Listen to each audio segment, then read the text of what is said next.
Dan itu ada beribu-ribu keadaan yang Anda tidak tahu di Indonesia.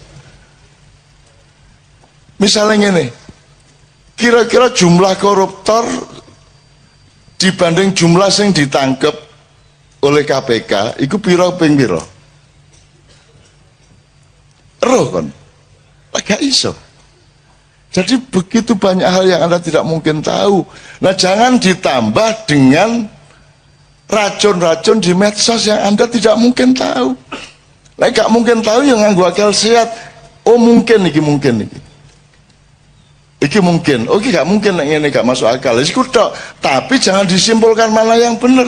Nek subhat ya wis tinggalan. Sing penting kon urip apik di wilayahmu, di perusahaanmu, di kampungmu, di keluargamu. Cukup menurut sebab untuk mengetahui benar secara objektif gak ono dalane rek, gak ono dalane. Kon kapusan kabeh engko. Kapusan. Ini ngomong mitos akeh tapi saya nggak akan ngomongkan. Pokoknya ngene rek, iku mek innama amruhu idza arada syai'an ayakullahu kun fayakun. Nek ngono tok. Kon duwe karep muga-muga padha karo pari Gusti Allah. Nek padha berarti kun fayakun. Nek ngono tok. Dadi sing penting hatimu temenan. Ojo dicari fakta objektifnya. Wong kon nuntut model gak iso kok potret kok. Ya apa kayak dadi bukti material, gak iso nuntut dadi bukti material kan gitu, kecuali melalui saksi. Maka ketika pagi saya turun jam 4 pagi sampai di bawah, subuh kita di tempat mau coba syafaat dan aku ngumumkan kepada khalayak dan kita coba umumkan lewat media juga waktu bahwa mulai hari ini bismillahirrahmanirrahim Merapi tidak erupsi lagi. Kalau nggak salah tanggal 8 November 2010. Lu ngono iku malaikat Gusti Allah gak tega karo aku. Walah nunus kadung ngumumno. Wis gak watuk meneh, gak meledos meneh. Sakno nek meledos meneh kok Indonesian gitu kan. Akhirnya gak meledos temenan Mas. Mulai tanggal 8 iku wis aman bisa gitu. Itu bukan karena saya mandi. Gusti Allah gak tega karo aku. Walah wis kadung ngomongno, kok nek gak kedaden kok lak isin arek iku. Ngono lho. Dadi kok nek kepengin bojomu duwe motor ndonga. Ya Allah, kula niki kepengin ngibur bojo kula, cek mosok sepeda okrek. Ya duwe motor elek-elek ngono kan. Terus Gusti Allah suatu hari gak tega, oh alasakno wis kadung janjane bojone. Kok gak duwe duit gak tuku motor dikei karo Gusti Allah ngono rek ya. Ngono ya carane ya. Carane ndonga ngono ya janjene bojomu dik pokoke tak tamasakno sampean dik. Tak jak umroh sampean. Ngono ya. Kepethuk ndek Mekah. Maksudnya umroh berangkat dhewe-dhewe kepethuk ndek Mekah. Gak ngejak iku jenenge rek. Oke, berikutnya. Iya, selanjutnya masalah overdosis dalam medsos. Saya minta nanti saya berangkut ya, tapi intinya itu kan nomor kunci utamanya kan akal sehat. Urip iki mek ana telu rek, mesti bener, mesti salah, gurung mesti bener, gurung mesti salah. Mek telu iku tok. Nek di hadis kan al halalu bayyinun wal haramu bayyinun wa ma bainahuma mutasyabihat wa aktsarun nasi la ya'lamun, dan kebanyakan manusia tidak tahu. Dan pertanyaan Anda adalah pertanyaan dari kebanyakan manusia yang tidak tahu mana yang halal, yang haram, yang hak, yang batil kan gitu kira-kira. Nah, kita tidak bisa Mas. Kon gak roh janjane ya apa kok Habib Rizik nang Mekah. Gak iso carane roh ya apa kon. Iku bener lah gak karo Firza iku. KMA iku sapa? Iku peristiwane awale ya apa? Kon gak mungkin roh. Ya apa caramu roh? Karena rohnya hasilnya pengumuman itu. Terus enggak dilungkas Habib Rizik diusahakan oleh Pak Tito untuk pulang misalnya. Lho iku biyen lapis tersangka. Ya tak gak? Lapis tersangka Habib Rizik. Kok mari ngono oleh nang luar negeri? Siapa sing ngeculno iku? Iki tersangka temen ta? Nek tersangka temen juga oleh metu teko Indonesia lah ngono. Lah kok oleh kok terus nang Mekah?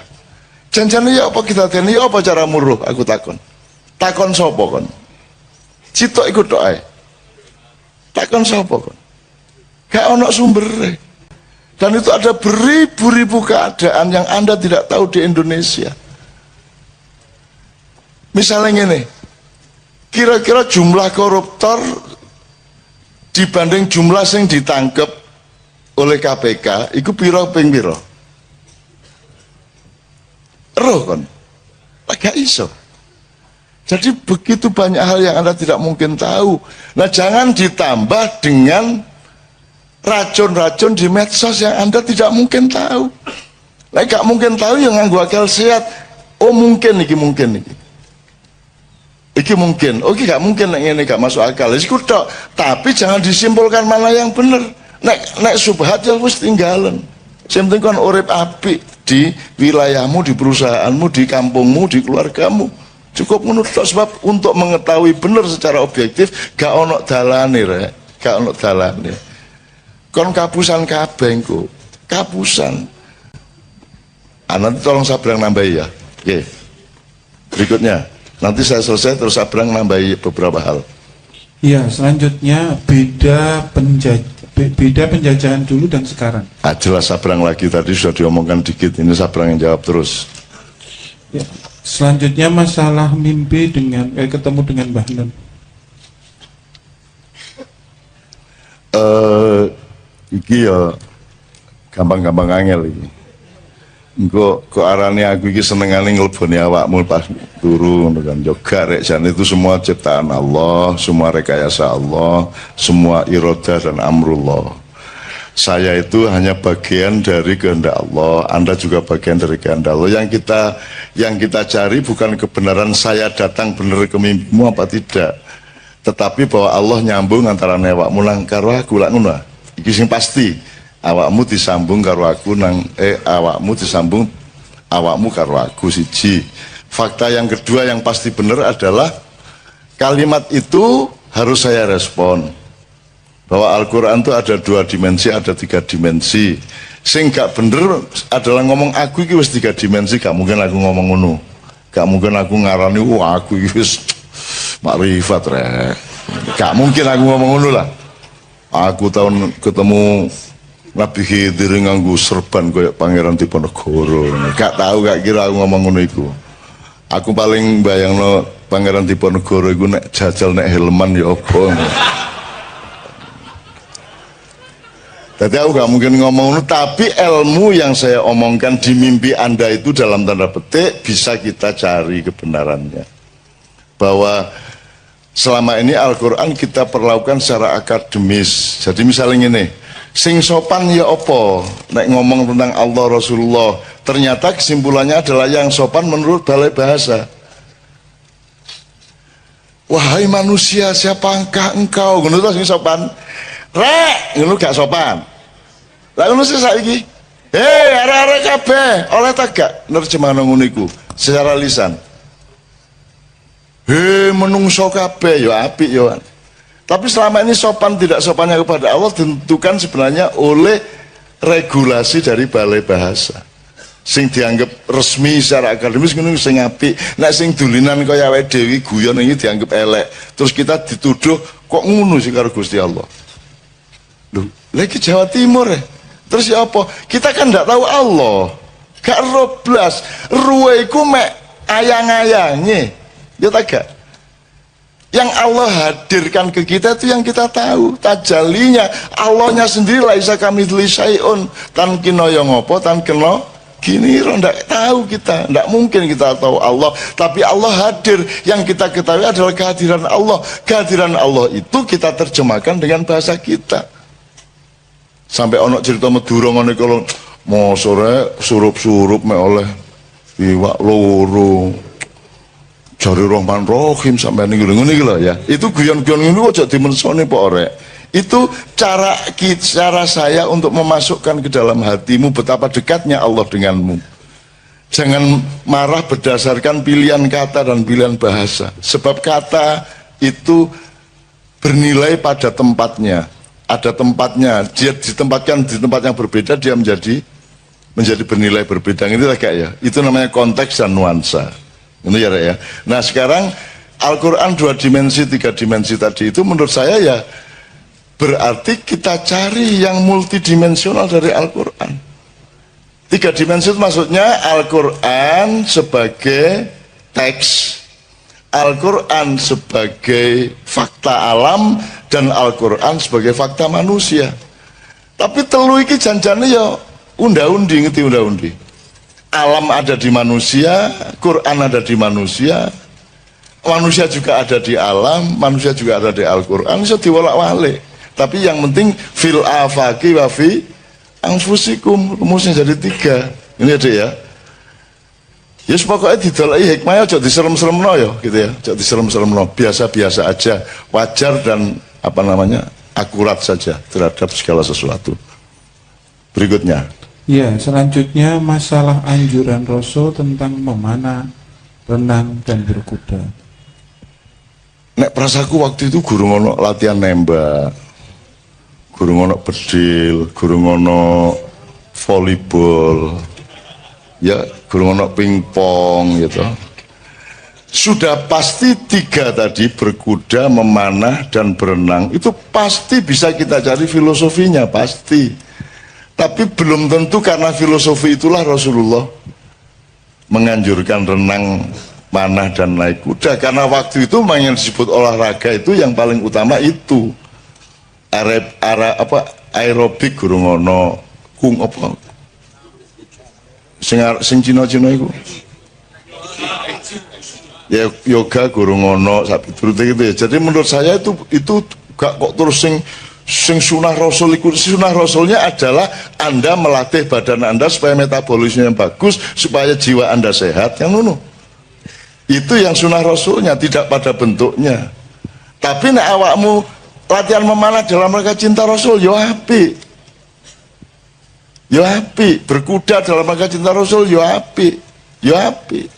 Wong awakmu gawe celana congklang ini karena cinta kepada Rasulullah, yo apik kok. Asal gak usah nyalah-nyalah no liyane, ngono lho ya. Aja meneh kok arek-arek iki malah jingklangi nemen kulot teh. Saene arek-arek. Ya, kalah iku LDI. LDI lah mek saene. Arek-arek saene. Wis saene jek dibedah-bedah bisa. Iku sunah Rasul kuadrat iku jenenge. Sing luwes ya ndelok apa-apa ya. Saya tidak mengatakan ini harus kompromi, ndak. Bukan gampang juga tidak. Dilihat dulu alasannya. Gak apa-apa misalnya ono wong jenggoten mergo wong Kanjeng Nabi jenggoten mosok aku gak, ya gak apa-apa tapi to ya dalam rangka tresno dan itibak Rasul. Masalahnya adalah ojo adek nyalahno sing gak jenggoten. Dan nek ono wong jenggoten ya gak usah dielek-elek. Wong duwe pertimbangan dhewe-dhewe gitu kan. Gitu loh. Urip iku pokoke ombone gak karu-karuan, luas gak karuan, ojo nyacat-nyacat nemen-nemen gitu ya. Nek kon terus fanat, jenggot kudu jenggot, nek gak jenggot kabeh iku jengene ya. Lah wong Yahudi ya jenggoten kabeh ten. Ya rabi-rabi itu jenggoten kabeh. Jadi itu sangat relatif secara budaya. Jadi kembali ke niatmu apa? Niatmu apa? Misalnya awakmu lesu kok kayak waktu deh gini ya apik dalam rangka mengenang Kanjeng Nabi ya apik ae. Gak masalah. Gitu loh. Gak masalah, tergantung niatnya. Al-amal binniyah, ngono ya. Oke. Wis larut iki Mas Islami. Masih ada 2 sebetulnya. Ya. Jadi minta penjelasan singkat tentang air mata ma'iyah tadi dari Mas. Ya. Sing apa ya Mang ya? Personalitas, identitas. Oh, sabrang berarti. Identitas dan personalitas. Oke, berikut terakhir. Yang terakhir yaitu dari Mas Indra, baiknya saya itu nikah dulu atau membangun karakter? Oh, karier, membangun karier. Oh iya, karier. Jane ngene iki gak ono rumus rek. Awakmu sing iso ngukur awakmu dhewe, ya. Nek teori tentang seseorang bisa tidak berlaku untuk orang yang lain. Nek nganggo teori perusahaan ya sing apik ku siap sik kayak terapi. Tapi nek nganggo bismillah niat wis pokoke justru mergo aku rabi kok aku usahaku iso sukses sak ngono ah. Mergo aku bendina didorong karo ditagih karo bojoku. Nek aku gurung rabi usahaku ya mek setengah-setengah. Ah saiki apik endi sak karepmu. Jadi nek prasaku bareng karo karone. Yo karier iku yo apa sih rek? Apa karierku? Pokoknya kon kerja keras tekun, jangan menghardik waktu. Menghardik waktu artinya jangan keset. Jadikan kalau perlu 1 hari itu menjadi 1 minggu dalam hidupmu. Jadi kon berkali-kali ganti pagi. Aku itu uripku ngono iku. Gitu loh. Jadi sehari itu saya bisa berkali-kali, berhari-hari. Karena saya kerja keras terus. Apa sebabnya kon kadang-kadang kok kesuwen sih? Mergo kon gak lapo-lapo. Nek kon kepengin uripmu efektif, bahagia, kerja keras. Ojo kekerasan, kerja keras. Gitu ya. Hard work, tapi ojo workaholic. Workaholic itu artinya mabuk nyambut gawe ya ojo lah. Nah wong Jawa duwe rumus nyambut gawe gini, ada kreasi dan rekreasi. Nek wong barat, nek pas musim dingin iku kreasi ya Bang ya. Nek pas musim panas rekreasi. Nek wong Jawa kapan dingin kapan panas wong gak jelas. Maka teori kita berbeda. Kita kreatif harus kita berkreasi harus dengan perolehan rekreatif juga. Karena dengan berkreasi kita bahagia, kita gembira, jadi rileks. Tapi kalau kita rekreasi harus kreatif. Nah iso, ojo rekreasi melaku tok, nyanyi tok, harus ada kreativitasnya. Nah Kiai Kanjeng ini kan sangat rekreatif dalam kreasinya dan sangat rekreatif dalam kreasinya. Sangat rekreatif gitu. Hina menghina satu sama lain. Ku nek wis mlebu bis wah wis cangkeme kaya ngono iku. Wis, dan mereka itu saling hina satu sama lain. Salah satu keindahan hidup mereka itu. Dan juru hina nomor 1 sing tukang bass yo. Kalau sing tukang gitar itu juru hina. Wah, banget nek ngelokno kancane. Tapi mereka bahagia satu sama lain dengan itu. Ya tapi saiki sing tukang bass sing dadi korban saiki sementara. Tapi itulah mereka. Kiai Kanjeng kok ngarang senengane iku ngento-ento sing gak ngono iku to. Ngento-ento sing gak terus dalam mereka mencari kebahagiaan wong ndak ada maksiatnya kalau elek apa sih mek ngono tok ae. Menggali tambang dihabisin sehabis-habisnya ataukah kita toleran kepada anak cucu kita yang harus mendapat bagian? Saya tanya, regulasi pemerintah selama ini pakai saum apa tidak? Tidak. Jadi puasa tidak pernah diingat oleh para stakeholder, apa pertambangan atau apapun saja.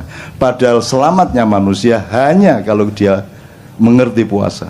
Mas, ternyata rapat kabinet, rapat DPR, rapat Pemprov nomor 1 adalah menyadari di mana, kapan, seberapa puasa harus dilakukan, benar nggak? Dan itu tidak pernah menjadi kesadaran negara kita. Itu makanya nggak usah terlalu percaya. Gitu. Kamu milih yang baru yang kayak apapun ternyata juga nggak puasa. Kan sudah berkali-kali toh. Gitu. Tapi saya dengan penuh kesabaran mendengarkan perdebatan mengenai hal-hal yang saya sudah lama tidak percaya. Tapi tidak ada masalah. Tidak ada masalah. Saya sangat sabar untuk mendengarkan hal-hal yang ngopo jaga-jaga. Oke. Ya aku ndak anti, aku lapo anti-anti. Gitu loh. Antimu tak. Dari dulu kan saya sudah ndak setuju. Lah yang dulu milih siapa? Lah kok sekarang sambat ke sini? Lah yang milih Jokowi dulu siapa? Lah kok sekarang dibicarakan di sini? Kita di sini syahadatnya jelas. Allah, Muhammad, yang lain nanti dulu. Kan begitu? Kan jelas. Kita ndak ganggu, silakan mau kamu ambil, mau kulum, kok mut, kok kerakoti, ndak karepmu. Tapi kalau kita disuruh mengakui itu urusan lain. Gitu loh. Kalau yang diakui itu sudah cetok, bojoku tak akoni, bapakku tak akoni, Gusti Allah tak akoni, Kanjeng Nabi tak akoni, anakku tak akoni, ya toh, konco-konco tak akoni, liyane kok sih. Nanti dulu, apamu, apaku awakmu itu. Kok aku kudu ngakoni awakmu, kan gitu. Jadi aku Ya seneng-seneng ae ngrungokno cacakne ya seneng-seneng. Tapi ya gak ono gunane ngomong ngene ngene. Anda punya kehendak, saya punya kehendak, dan Allah punya kehendak, dan Allah menyatakan percayalah bahwa yang berlaku adalah kehendak Allah Subhanahu wa taala. Nah, jadi saya mohon sama Allah, ya Allah ini anak-anak udah setor takbiran. Jadi tolonglah yang punya keinginan-keinginan yang sudah ngempet itu dikabulkan. Amin. Gitu ya. Amin ya rabbal alamin. Oke, pertama. Jadi kita resume sedikit pengetahuan dasar mengenai takbir, puasa, Idul Fitri, hari raya dan seterusnya. Beberapa hal aja ya untuk nginget-inget aja. Biasanya kalau Idul Adha itu takbirannya bisa sebulan penuh. Tapi kalau Idul Fitri sehari. Artinya sesungguhnya Id yang lebih agung di mata Allah itu Idul Adha, bukan Idul Fitri. Itu ya. Jadi kita agak terbalik. Ya tapi tidak apa-apa, Indonesia terbalik itu sudah kerjaannya ya. Terutama di bidang politik dan pemerintahan. Memang sudah hafal, seluruh penduduk langit sudah hafal. Oh, kalau yang terbalik itu namanya Indonesia. Gitu. Wis ora apa-apa, Singapura wae. Sing go dilebokke swarga kabeh ning neraka 300 tahun. Kedua, ini sudah Idul Fitri, sudah hari keberapa ini? Hari ke-7 kok kita masih takbiran, ini normal enggak? Enggak pernah toh biasanya, tapi masih boleh enggak? Takbiran tuh tiap hari juga boleh. Kalau perlu Anda tiap hari takbiran gitu ya. Jadi biarin orang kampung anggap Anda orang gila, memang gila. Takbiran tiap hari. Jadi daripada rengeng-rengeng, karena salah satu teorinya adalah nanti takbiran itu menghimpun tenaga Anda. Tapi kalau Anda mendengarkan lagu-lagu apa pop, rock, apa semua macam-macam, itu belum tentu menghimpun tenaga. Jadi jangan lakukan, jangan dengarkan, jangan lihat, jangan alami apapun yang tidak menghimpun tenaga hidupmu. Kalau yang menghabiskan tenaga, menyerap tenaga, itu Anda rugi. Jadi saya selalu menghitung. Makanan saja saya hitung hanya kalau dia menambah himpunan tenaga hidup saya, jasmani maupun rohani. Kalau dia tepat, maka himpunan tenaga jasmani akan memproduk himpunan tenaga rohani.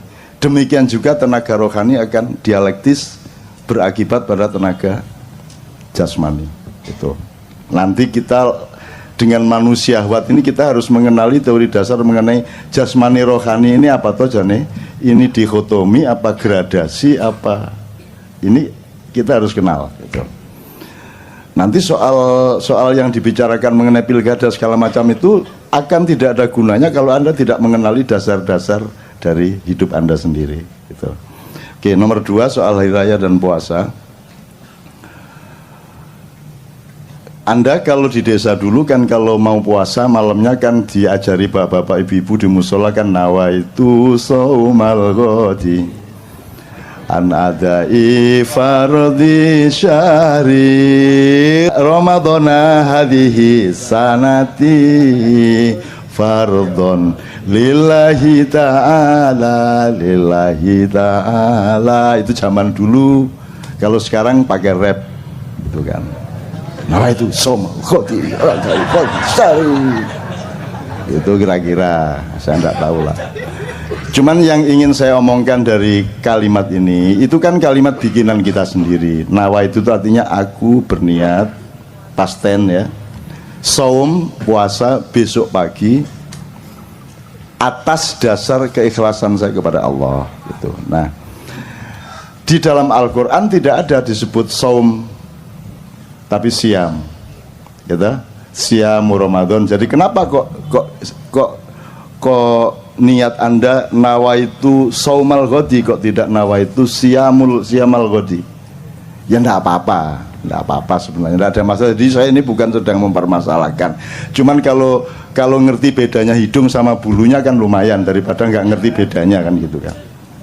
Kalau sudah ngerti bedanya ini jempol kaki, ini jempol tangan kan agak lebih selamat hidupnya daripada Anda tidak ngerti bedanya jempol Anda sama hidung Anda kan gitu kan. Jadi gini, jadi kalau saya menafsirkan, siam itu adalah prosedur atau syariat untuk melakukan puasa, tidak makan, tidak minum dan memasukkan apapun, tidak melakukan sejumlah hal yang biasanya boleh dari subuh sampai maghrib, itu siam. Maka Ramadan disebut ar-Ramadhanu madrasah.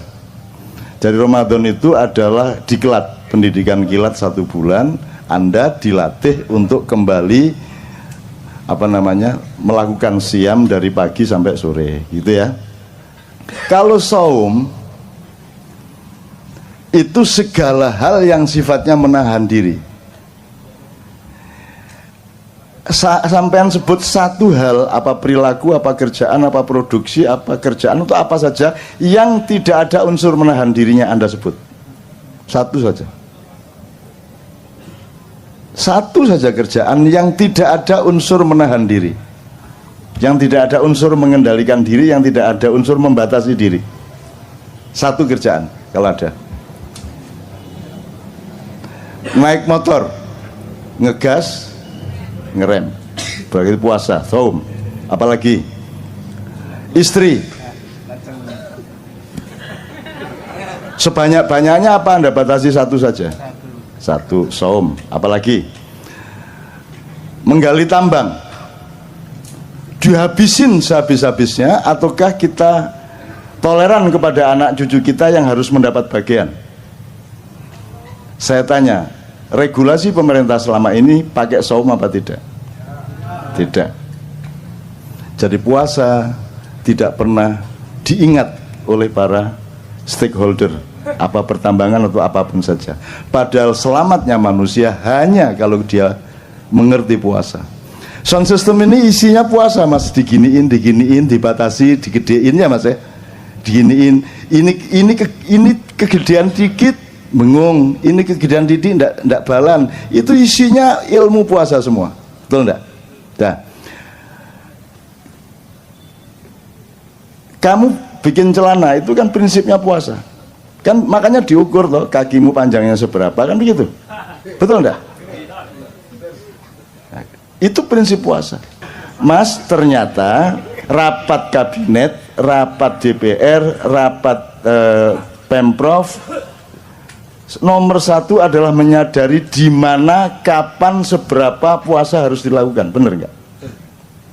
Dan itu tidak pernah menjadi kesadaran negara kita. Itu makanya nggak usah terlalu percaya. Itu. Kamu milih yang baru yang kayak apapun ternyata juga nggak puasa. Itu kan sudah berkali-kali toh. Itu. Tapi saya dengan penuh kesabaran mendengarkan perdebatan mengenai hal-hal yang saya sudah lama tidak percaya. Tapi tidak ada masalah. Tidak ada masalah. Saya sangat sabar untuk mendengarkan hal-hal yang ngopo cah-cah. Oke, ini udah jangan terlalu panjang, nanti jadi ceramah puasa. Jadi ngerti bedanya saum sama siam ya. Keselamatan hidupmu, bahkan kaya tidaknya hidupmu tergantung pada kecanggihanmu di dalam menentukan kadar puasamu di dalam pekerjaan, dalam jualan segala macam. Anda jualan bebek goreng, mentang-mentang laris, maka sampai jam 3 malam Anda masih ladeni.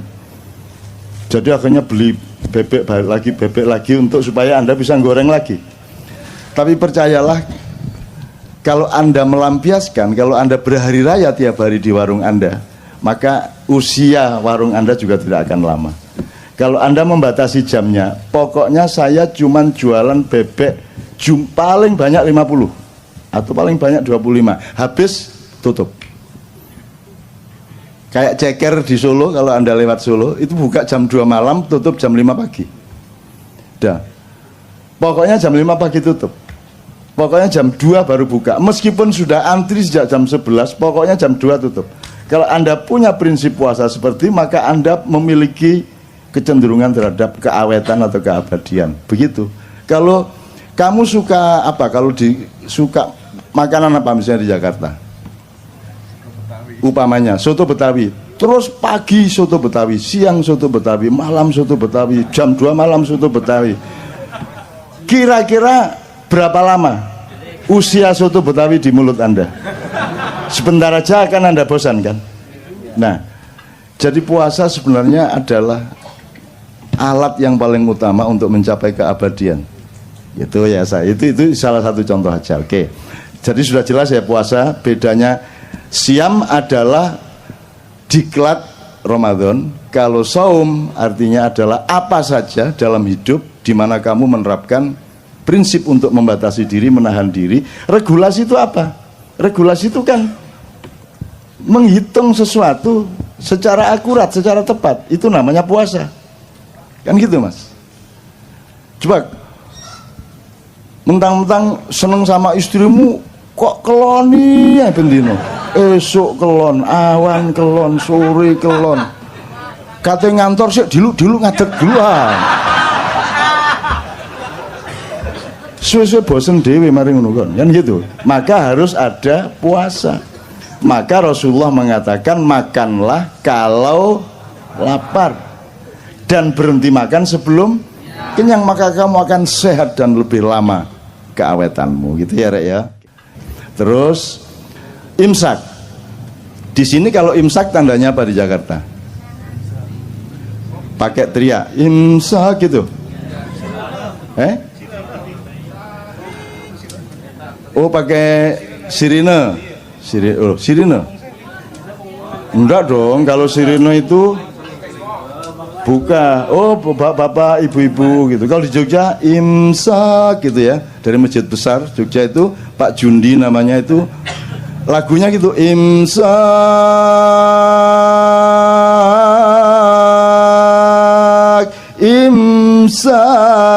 gitu sejak zaman dulu. Setelah Pak Jundi mati yang ganti persis seperti itu juga gitu. Jadi di Jogja itu banyak sosiologi atau gejala sosial yang kita perhatikan dari loudspeaker masjid. Jadi kalau di masjid itu ada pengumuman bapak-bapak, ibu-ibu, innalillahi wa inna ilaihi rajiun telah meninggal dunia, itu berarti Pak Walikun yang mengumumkan. Kalau sudah dengar mulai bapak-bapak, Pak Walikun berarti Anda mati. Begitu ada dengar suara Pak Walikun berarti ada yang mati. Sampai pada suatu hari bapak ibu-ibu loh, kok bukan suara Pak Walikun, berarti yang mati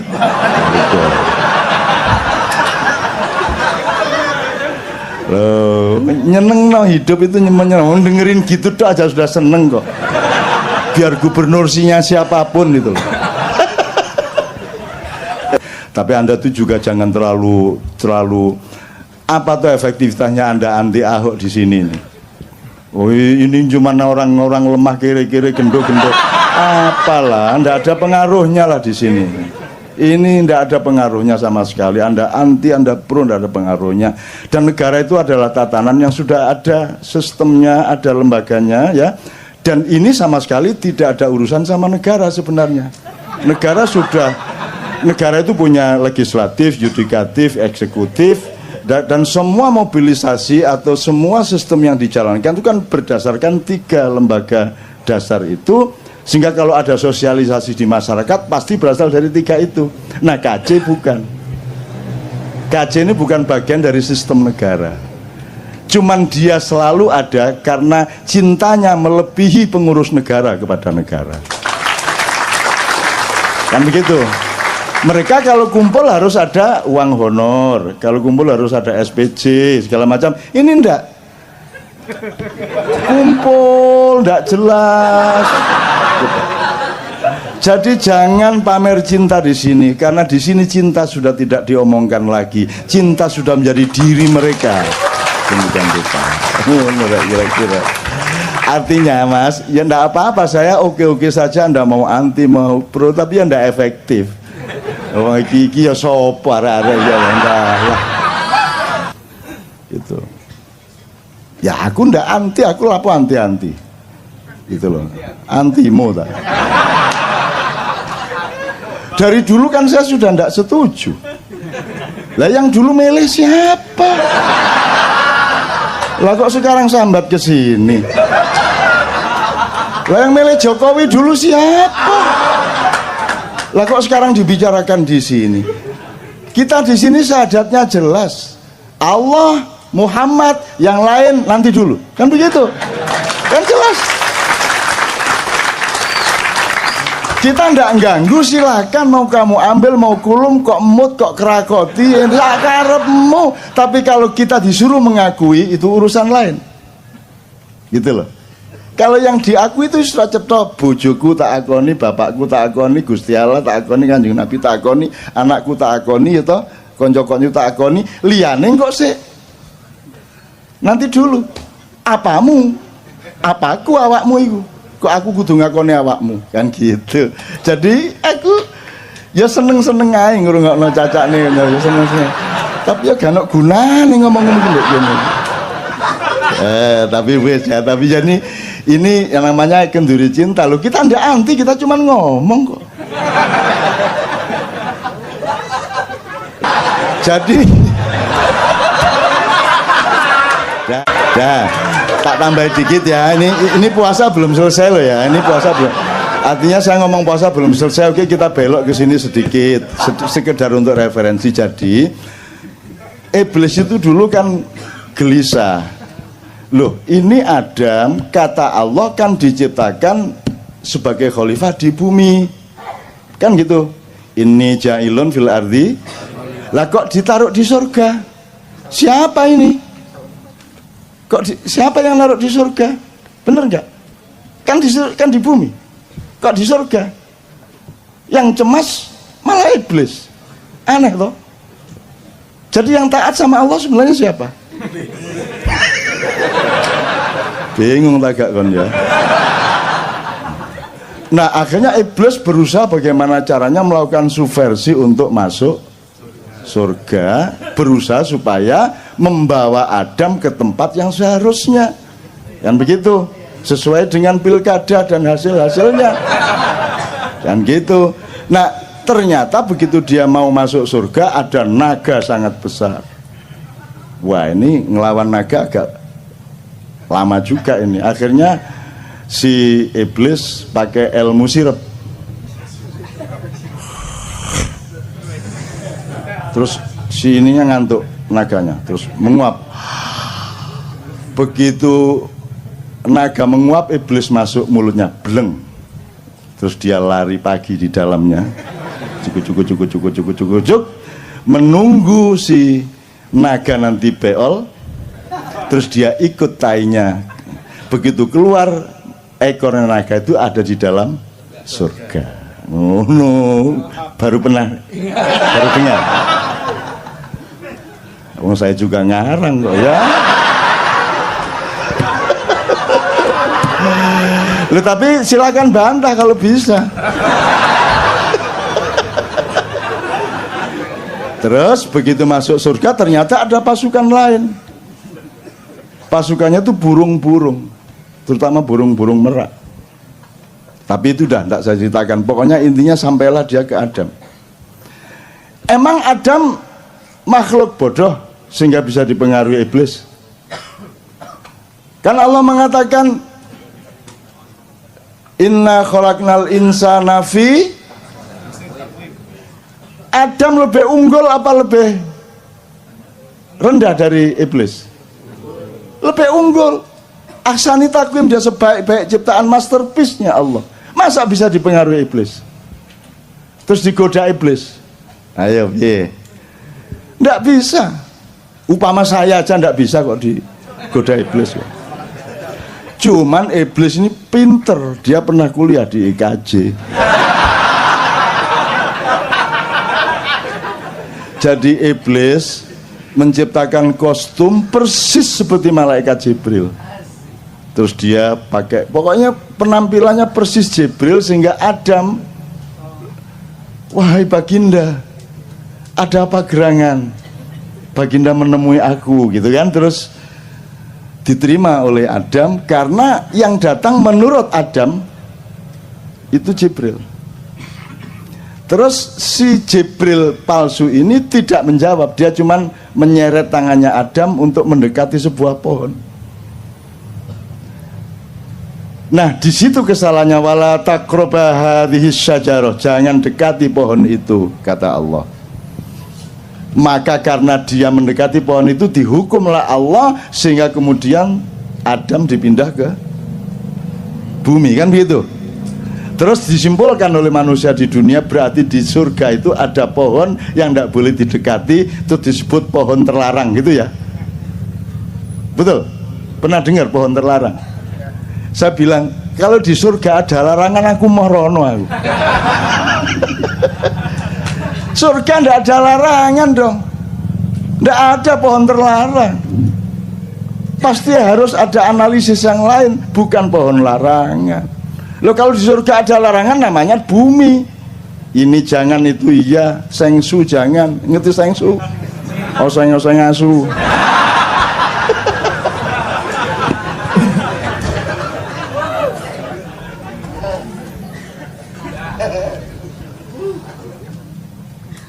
Kok jadi cerita surga saya. Oke, gini teman-teman sekalian, supaya Anda itu gini, saya itu tidak bilang bahwa yang saya omongkan itu benar.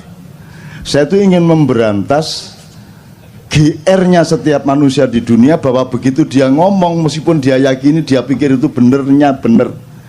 Padahal setiap yang kita omongkan itu kebenaran relatif, dan mungkin nanti sore, besok pagi kita menemukan kebenaran yang lebih benar, betul enggak?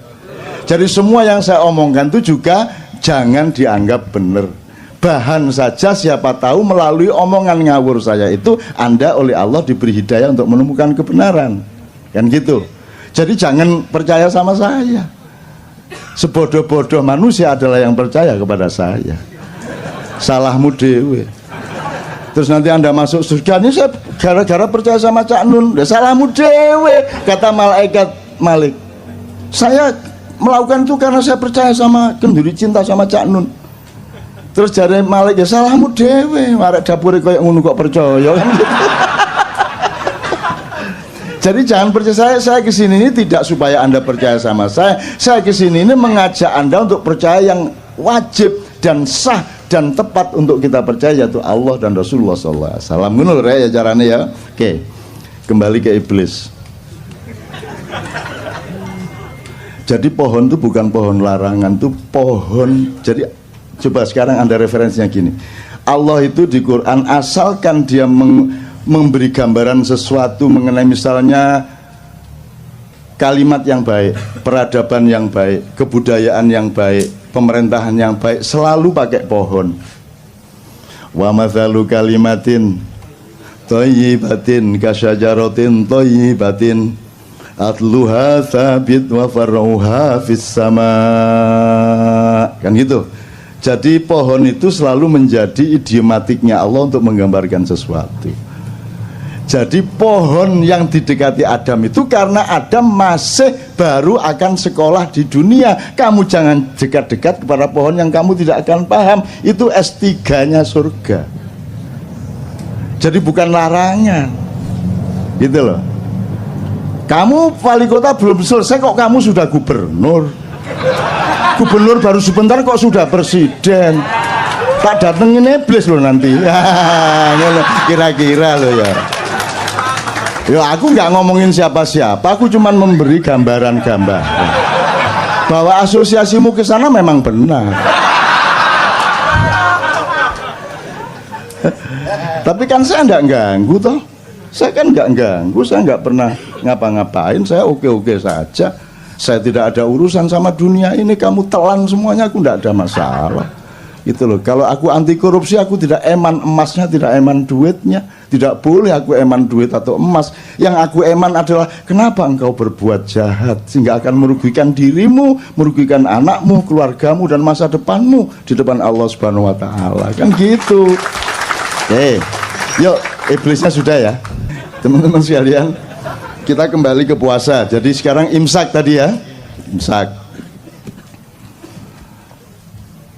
Jadi imsak itu kapan waktunya? 10 menit sebelum azan subuh. Coba ini jawaban kayak begini ini bagaimana coba? Coba ini pekok banget lah masa dire imsak itu waktunya kapan? Dia bilang 10 menit sebelum azan subuh. Coba bagaimana tuh jawaban coba? Imsak itu dari subuh sampai maghrib. Bagaimana sih? Imsak itu artinya Anda membatasi diri, menahan diri. Tumsiku, Anda mengendalikan. Imsak itu pengendalian. Jadi imsak itu waktunya dari subuh ke maghrib.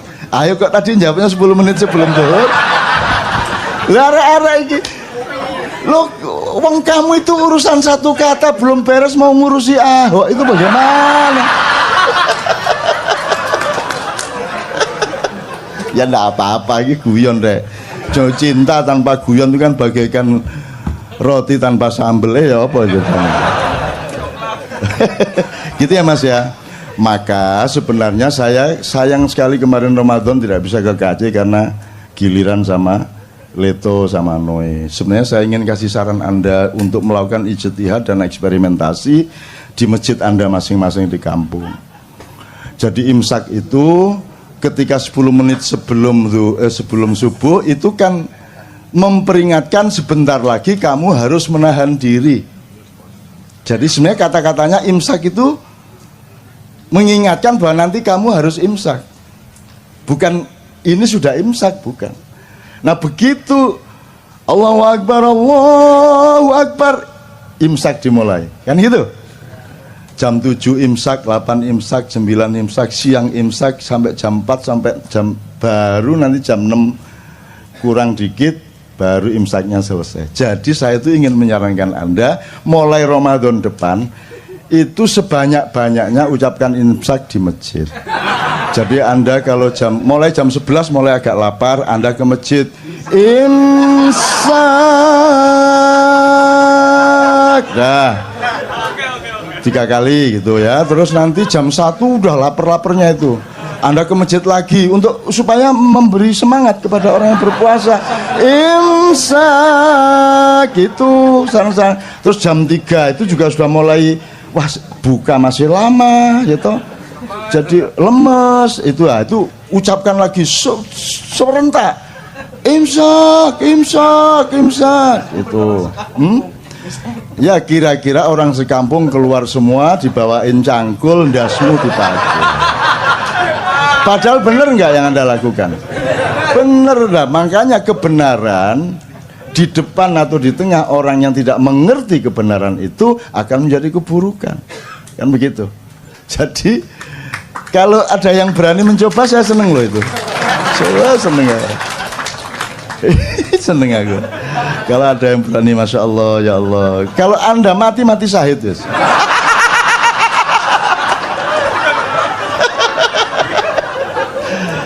Oke, dah kita selesaikan soal hari raya dan puasa ya. Puasanya masih banyak. Saya banyak nulis tentang puasa akhir-akhir ini juga. Saya juga punya buku yang kemarin sangat diandalkan di toko buku itu, dan Tuhan pun berpuasa. Terus Lailatul Qadar, dikit aja ya. Ada yang kemarin dapat Lailatul Qadar?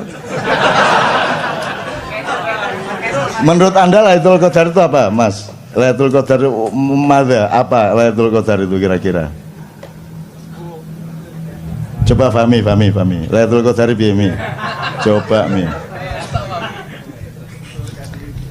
Kalau di Al-Quran Lailatul Qadar itu malam turunnya Al-Quran ya. Terus kok orang pada nunggu Lailatul Qadar?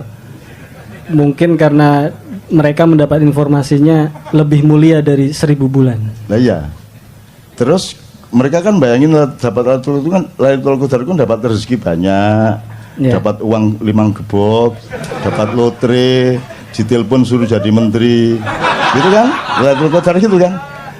Tidak ada yang namanya Lailatul Qadar diturunkan dari langit. Yang ada Quran diturunkan, dan ketika Quran diturunkan maka malam itu menjadi Lailatul Qadar.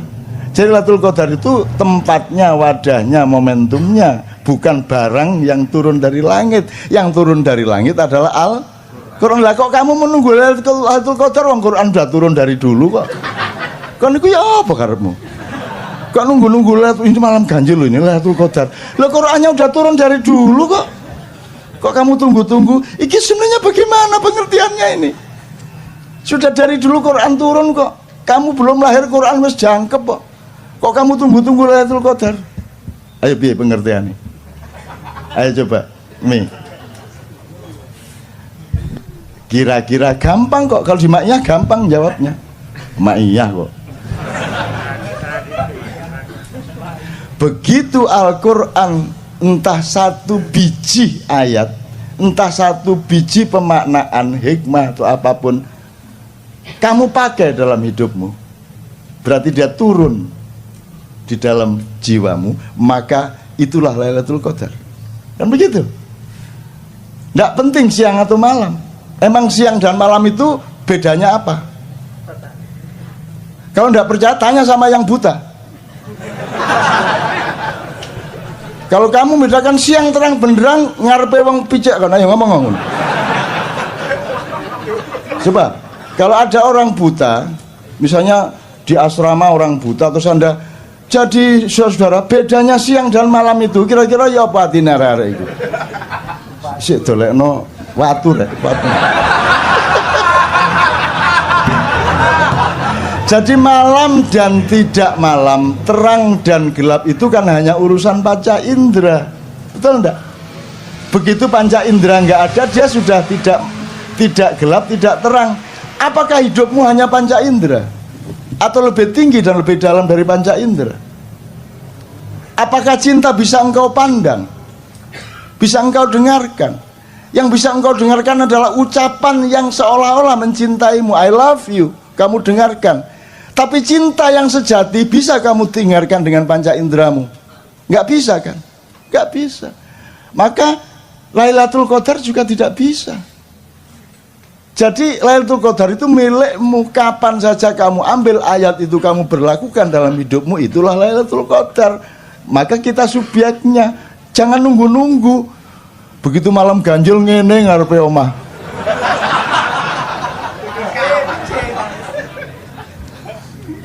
Ditekani jin kapok kan. Itu Lailatul Qadar. Sekarang kita cicil lagi, ini seneng aku gudang-gudang ini. Lah ya wong kok ngawur ae. Seneng-seneng. Saya tanya, jadi kamu seneng-seneng tanggal 1 Syawal itu? Kok seneng? Berarti kamu mangkel loh sama Ramadan. Kurang ajar gak oleh mangan. Jancuk arek-arek ini. Akhirnya Idul Fitri ya kan gitu kan. Lah kok kamu di WA ngakunya Ramadan jangan tinggalkan aku. Ndak semua. Ayo. Lah kok kamu bilang hari raya, berarti kamu sedang merayakan sesuatu. Apa yang kamu rayakan? Ngaku aja. Yang kamu rayakan pada 1 Syawal itu apa? Karena kamu pagi-pagi boleh ngopi, itu kan? Gitu. Ngaku aja. Lah iya. Terus mari ngono konser. Sedih hatiku. Karena Ramadan akan berlalu. Nek Ramadan iso ngomong langsung taek.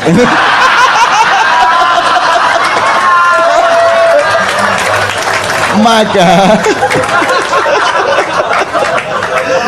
jadi fitri itu ada dua makna epistemologisnya, harfiahnya. Satu, fitri dalam arti keaslian, genuinitas, originalitas, kefitrian, aslimu itu seperti itu. Alhamdulillahirrabbilalamin. Maju mendesak ke depan, enggak apa-apa ya. Bismillah. Coba 1 kali takbir, karena Anda 30. Allahu Akbar, Allahu Akbar, Allahu Akbar. La ilaha illallah, wallahu akbar. Allahu Akbar walillahil hamd. Alhamdulillah. Hujan baik atau buruk tergantung Anda, tidak tergantung hujannya. Kalau Anda husnudzon, ya Allah, ini tanda bahwa Allah ikut bergembira atas kegembiraan kita, dan Allah memberkahi, mengabulkan apa yang ada di dalam hati Anda, maka insya Allah hujan ini merupakan tanda kabulnya doa-doa Anda. Benar ya? Oke, bismillah. Oke, terusin ya. Oke, supaya agak ini saya tak berdiri.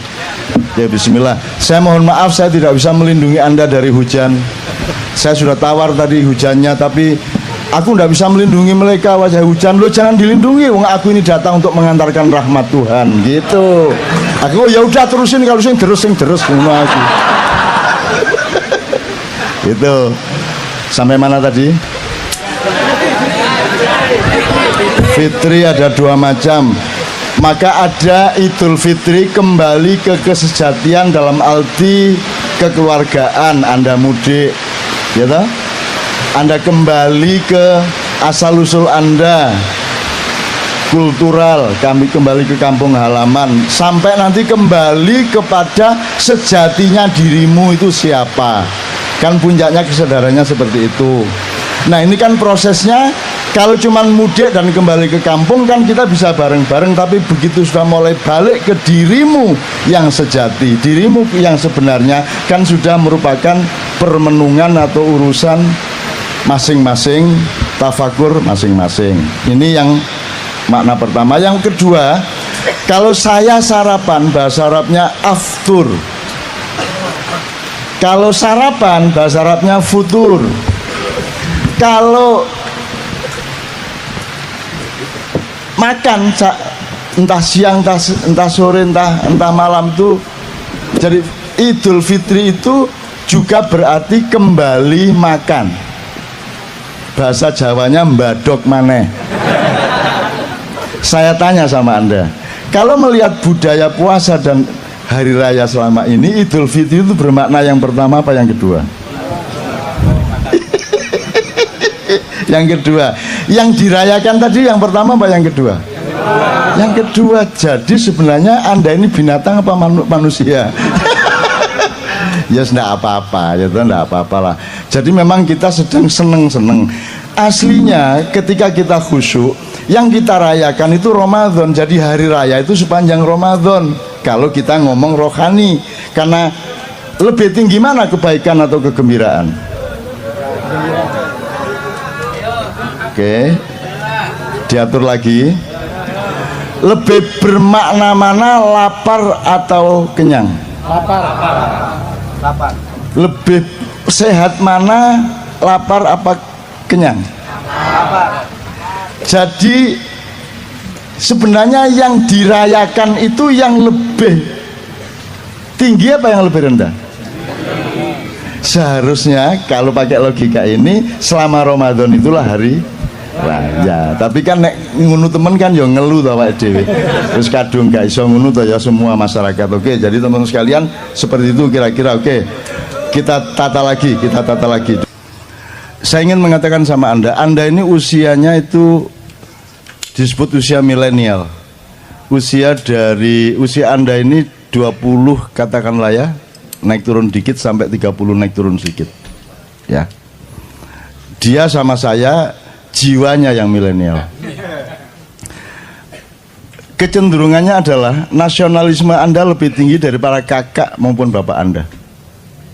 Ini hasil penelitian. Nomor 2, kesolehan sangat penting bagi Anda. Itulah sebabnya Anda kumpul di sini dan makin banyak orang berkumpul seperti ini.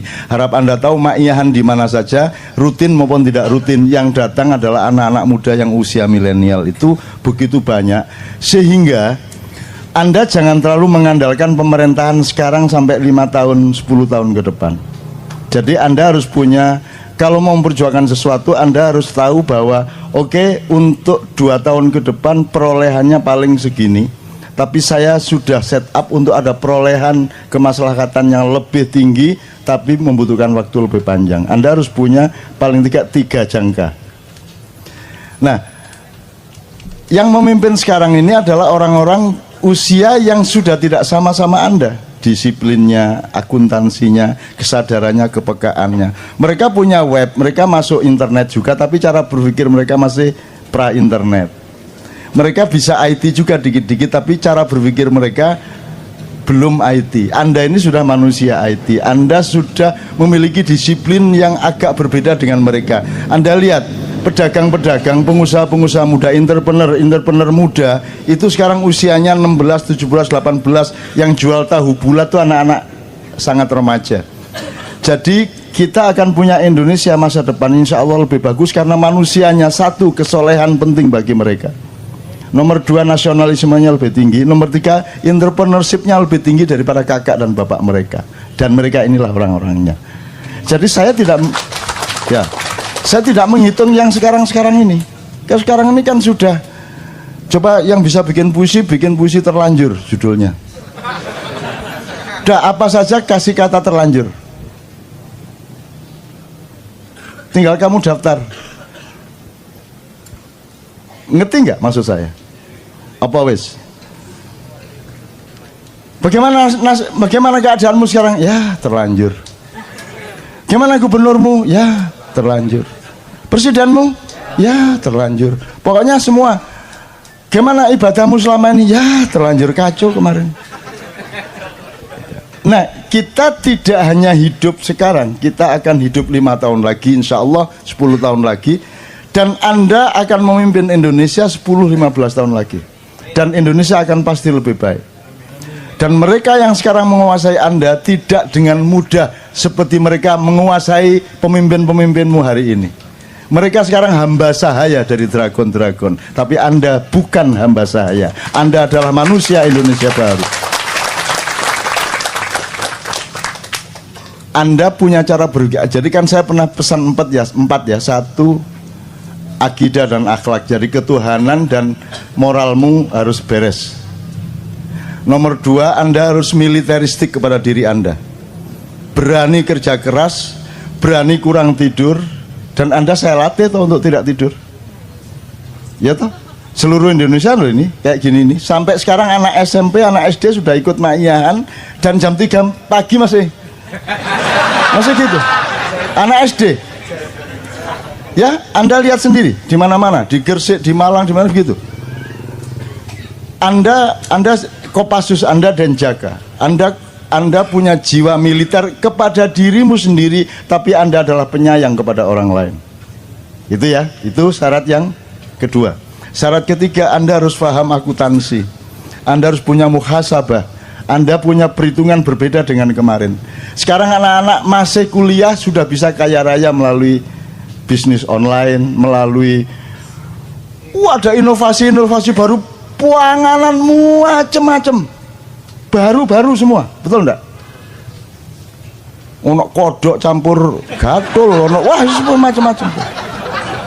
Wah, makanan baru macam-macam. Itu jangan dilihat makanannya, dilihat bahwa ada gejala kreativitas baru pada anak-anak muda.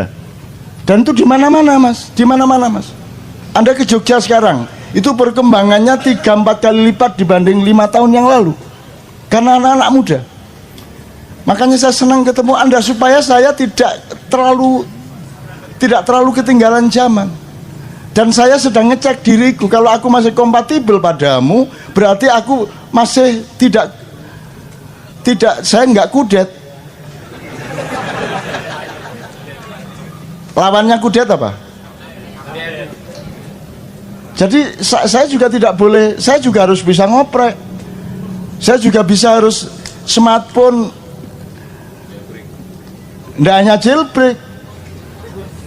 Itu saya install Android di iPhone. Mau apa kamu? Kamu pikir nggak bisa? Kamu pikir nggak bisa? Kamu jangan terlalu remehkan saya. Saya dulu ketika komputer baru mulai kira-kira 90-an pertengahan, itu baru DOS. Jadi komputernya gede, disketnya tuh gede gini, 256 kilobyte. Itu untuk DOS, masukin nanti C-prom ditarik, masukin CD WS atau C-write untuk ngetik tik. Belum ada mega. Setahun kemudian baru ada disket 1,2 megabyte. Dan yang bisa cuma saya di seluruh kantor Detik waktu itu. Bukan detik.com ya, detik waktu detik manual. Dan ini karena teman-teman enggak mau belajar, pokoknya saya yang dimintai tolong untuk booting DOS, setelah itu masukin C-write atau Anda kan enggak pernah tahu WS sama C-write. Pernah tahu dulu-dulu. Ya. Terus kalau di DOS itu kan ada aransemen, ada auto exec bat. autoexec.bat itu kan Anda tinggal ngurut, adalah tak kasih setiap komputer, ada sekitar 30 komputer di kantor itu, saya kasih autoexec.bat ini buting, terus tak kasih gambar telanjang. Jadi begitu buting jeglek langsung mudo. Cak piye iki? Loh, yang kamu pandang jangan keyboard, yang kamu pandang layarnya. Tak isi gambar telanjang itu. Jadi mereka bingung piye carane. Nah, itu kan pendidikan untuk supaya mereka belajar. Bukan soal gambar telanjangnya, meskipun iya juga. Dan itu ada beribu-ribu keadaan yang Anda tidak tahu di Indonesia. Misalnya ini, kira-kira jumlah koruptor dibanding jumlah yang ditangkap oleh KPK, itu piro ping piro? Roh kan? Gak iso. Jadi begitu banyak hal yang Anda tidak mungkin tahu. Nah, jangan ditambah dengan racun-racun di medsos yang Anda tidak mungkin tahu. Nah, gak mungkin tahu yang nganggo akal sehat. Oh mungkin iki. Iki mungkin. Oke, gak mungkin ini gak masuk akal. Iku tok. Tapi jangan disimpulkan mana yang benar. Nek subhat ya wis tinggalan. Sing penting kon urip apik di wilayahmu, di perusahaanmu, di kampungmu, di keluargamu. Cukup menurut sebab untuk mengetahui benar secara objektif gak ono dalane rek, gak ono dalane. Kon kapusan kabeh engko.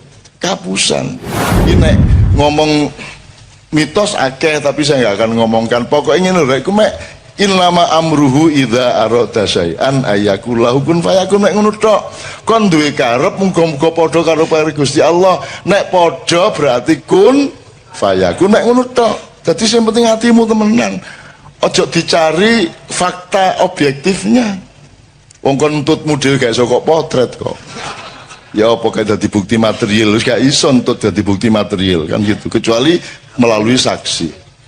Maka ketika pagi saya turun jam 4 pagi sampai di bawah, subuh kita di tempat mau coba syafaat dan aku ngumumkan kepada khalayak dan kita coba umumkan lewat media juga waktu bahwa mulai hari ini bismillahirrahmanirrahim Merapi tidak erupsi lagi. Kalau nggak salah tanggal 8 November 2010. Lho ngono iku malaikat Gusti Allah gak tega karo aku. Walah nunus kadung ngumumno. Wis gak watuk meneh, gak meledos meneh. Sakno nek meledos meneh kok ainun isin gitu kan. Akhirnya gak meledos temenan Mas. Mulai tanggal 8 iku wis aman bisa gitu. Itu bukan karena saya mandi. Gusti Allah gak tega karo aku. Allah wis kadung ngumumno, kok nek gak kedaden kok lak isin arek iku. Ngono lho. Dadi kok nek kepengin bojomu duwe motor ndonga. Ya Allah, kula niki kepengin ngibur bojo kula, cek mosok sepeda okrek. Ya duwe motor elek-elek ngono kan. Terus Gusti Allah suatu hari gak tega, oh alasakno wis kadung janjane bojone. Kok gak duwe duit gak tuku motor dikei karo Gusti Allah ngono rek ya. Ngono ya carane ya. Carane ndonga ngono ya janjene bojomu dik pokoke tak tamasakno sampean dik. Tak jak umroh sampean. Ngono ya. Kepethuk ndek Mekah. Maksudnya umroh berangkat dhewe-dhewe kepethuk ndek Mekah. Gak ngejak iku jenenge rek. Oke, berikutnya. Iya, selanjutnya masalah overdosis dalam medsos. Saya minta nanti saya berangkut ya, tapi intinya itu kan nomor kunci utamanya kan akal sehat. Urip iki mek ana telu rek, mesti bener, mesti salah, gurung mesti bener, gurung mesti salah. Mek telu iku tok. Nek di hadis kan al halalu bayyinun wal haramu bayyinun wa ma bainahuma mutasyabihat wa aktsarun nasi la ya'lamun, dan kebanyakan manusia tidak tahu. Dan pertanyaan Anda adalah pertanyaan dari kebanyakan manusia yang tidak tahu mana yang halal, yang haram, yang hak, yang batil kan gitu kira-kira. Nah, kita tidak bisa Mas. Kon gak roh janjane ya apa kok Habib Rizik nang Mekah. Gak iso carane roh ya apa kon. Iku bener lah gak karo Firza iku. Kak Ema iku sapa? Iku peristiwane awale ya apa? Kon gak mungkin roh. Ya apa caramu roh? Karena arwah hasilnya pengumuman itu. Terus enggak dilungkas, Habib Rizik diusahakan oleh Pak Tito untuk pulang misalnya. Lho itu biar lapis tersangka. Ya tak gak? Lapis tersangka Habib Rizik. Kok mari ngono oleh orang luar negeri? Siapa sih ngeculno iku? Iki tersangka temen ta? Nek tersangka temen juga oleh metu teko Indonesia lah ngono. Lah kok oleh kok terus nang Mekah? Janjane ya apa kita teni ya apa cara muruh aku takon. Takon sapa kon? Citok iku tok ae. Takon sapa kon? Gak ono sumbere. Dan itu ada beribu-ribu keadaan yang Anda tidak tahu di Indonesia. Misalnya ini, kira-kira jumlah koruptor dibanding jumlah yang ditangkap oleh KPK, itu piro ping piro? Roh kan? Gak iso. Jadi begitu banyak hal yang Anda tidak mungkin tahu.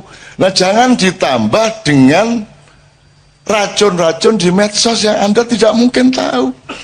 Nah gak mungkin tahu yang nganggo akal sehat. Oh mungkin iki mungkin iki. Iki mungkin. Oh iki gak mungkin ini gak masuk akal. Iku tok. Tapi jangan disimpulkan mana yang benar. Nek subhat ya wis tinggalan. Sing penting kon urip apik di wilayahmu, di perusahaanmu, di kampungmu, di keluargamu. Cukup menurut sebab untuk mengetahui benar secara objektif gak ono dalane rek, gak ono dalane. Kon kapusan kabeh engko. Kapusan. Nanti tolong Sabrang nambahi ya. Oke. Berikutnya, nanti saya selesai terus Sabrang nambahi beberapa hal. Ya, selanjutnya beda penjajahan dulu dan sekarang. Jelas Sabrang lagi tadi sudah diomongkan dikit. Ini Sabrang yang jawab terus. Ya. Selanjutnya masalah mimpi dengan ketemu dengan Mbah Nun.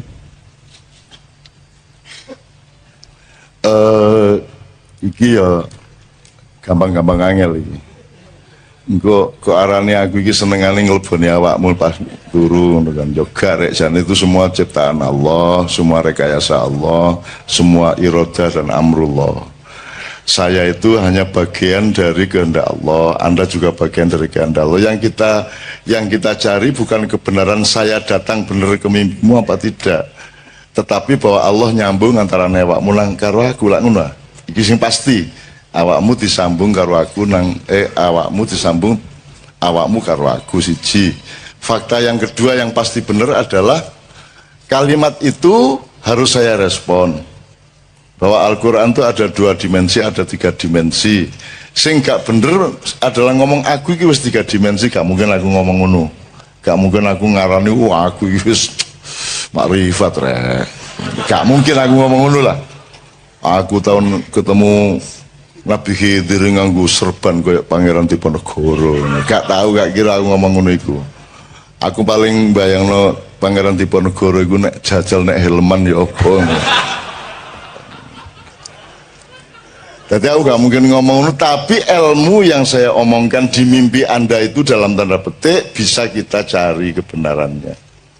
Bahwa selama ini Al-Quran kita perlakukan secara akademis. Jadi misalnya ini, sing sopan ya opo, nek ngomong tentang Allah Rasulullah, ternyata kesimpulannya adalah yang sopan menurut balai bahasa. Wahai manusia, siapakah engkau? Ngono to sing sopan. Rek, ngono gak sopan. Lah ngono sih saiki. Hei, arek-arek kabeh, oleh tak gak nerjemahno ngono iku secara lisan. Hei, menungso kabeh ya apik ya. Tapi selama ini sopan tidak sopannya kepada Allah ditentukan sebenarnya oleh regulasi dari balai bahasa. Sing dianggap resmi secara akademis ngono sing apik. Nek sing dulinan kaya awake dhewe guyon iki dianggap elek. Terus kita dituduh kok ngono sih karo Gusti Allah. Loh, lagi Jawa Timur ya. Terus ya apa? Kita kan tidak tahu Allah. Gak roblas. Ruweku mek ayang-ayange. Ya tak gak? Yang Allah hadirkan ke kita itu yang kita tahu. Tajalinya Allahnya sendiri laisa kamitsli syai'un. Tan kena ya ngopo, tan kena gini ndak tahu kita. Ndak mungkin kita tahu Allah. Tapi Allah hadir. Yang kita ketahui adalah kehadiran Allah. Kehadiran Allah itu kita terjemahkan dengan bahasa kita. Sampai ono cerita Madura ngene kalau mau sore surup-surup mek oleh iwak loro jari Rahman Rahim sampai ini lho ya. Itu guyon-guyon ini aja dimensoni Pak Orek. Itu cara saya untuk memasukkan ke dalam hatimu betapa dekatnya Allah denganmu. Jangan marah berdasarkan pilihan kata dan pilihan bahasa. Sebab kata itu bernilai pada tempatnya. Ada tempatnya, dia ditempatkan di tempat yang berbeda, dia menjadi bernilai berbeda. Ini lah ya. Itu namanya konteks dan nuansa. Ini ya, ya. Nah sekarang Al-Quran 2 dimensi, 3 dimensi tadi itu menurut saya ya berarti kita cari yang multidimensional dari Al-Quran. 3 dimensi itu maksudnya Al-Quran sebagai teks, Al-Quran sebagai fakta alam, dan Al-Quran sebagai fakta manusia. Tapi telu iki janjane ya unda-undi, ngerti unda-undi.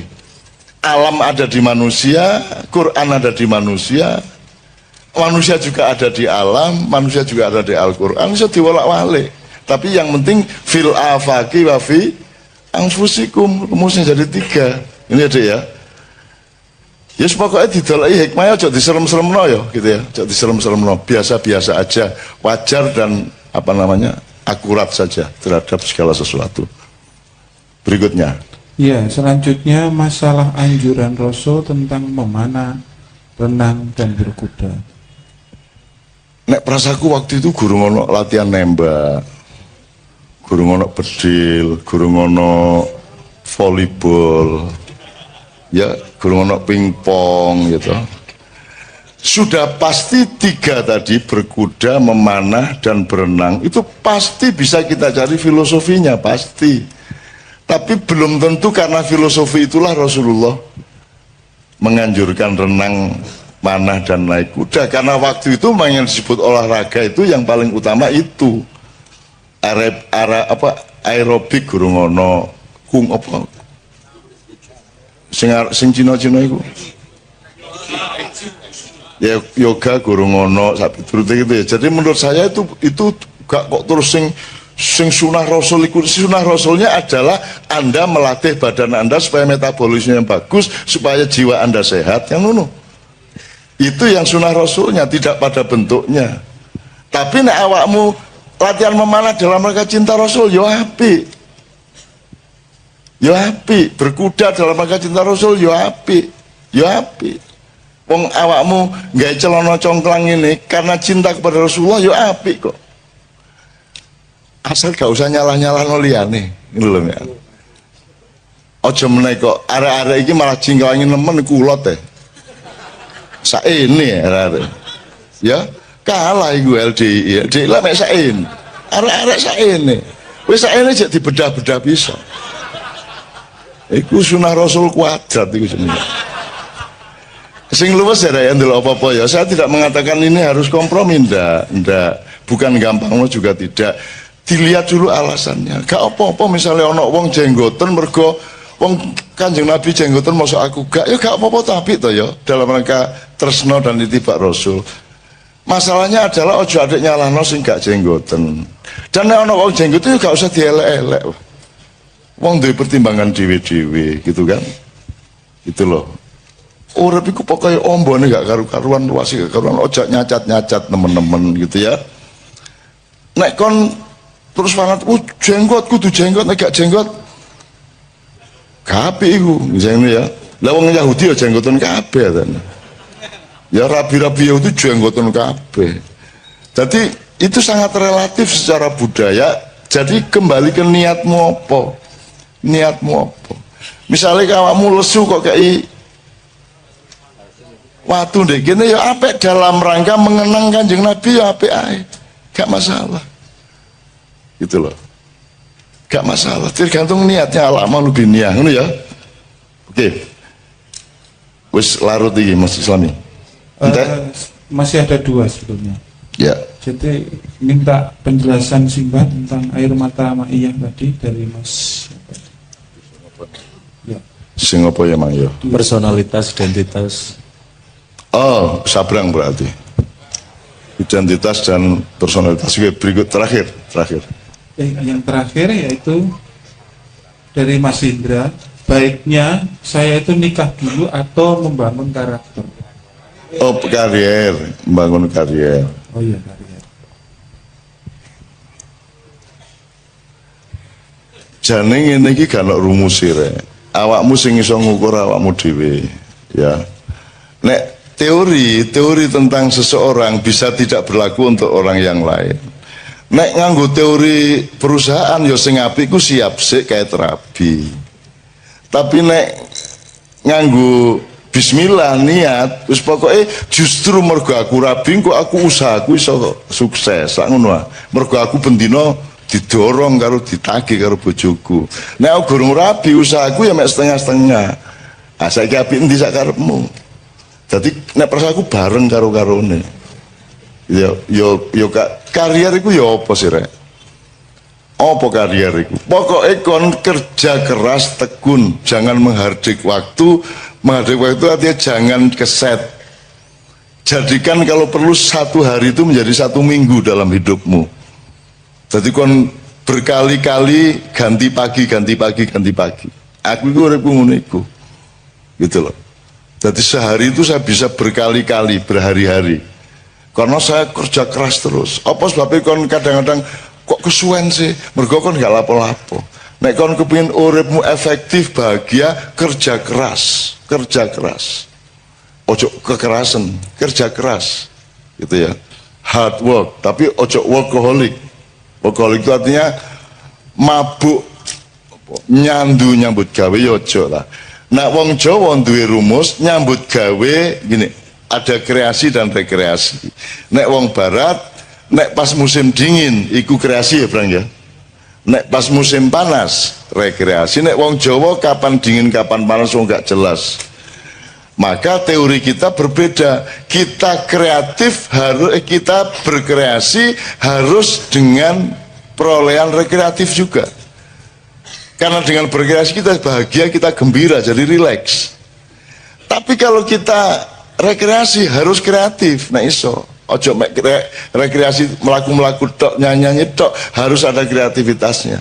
Nah Kiai Kanjeng ini kan sangat rekreatif dalam kreasinya dan sangat rekreatif dalam kreasinya. Sangat rekreatif gitu.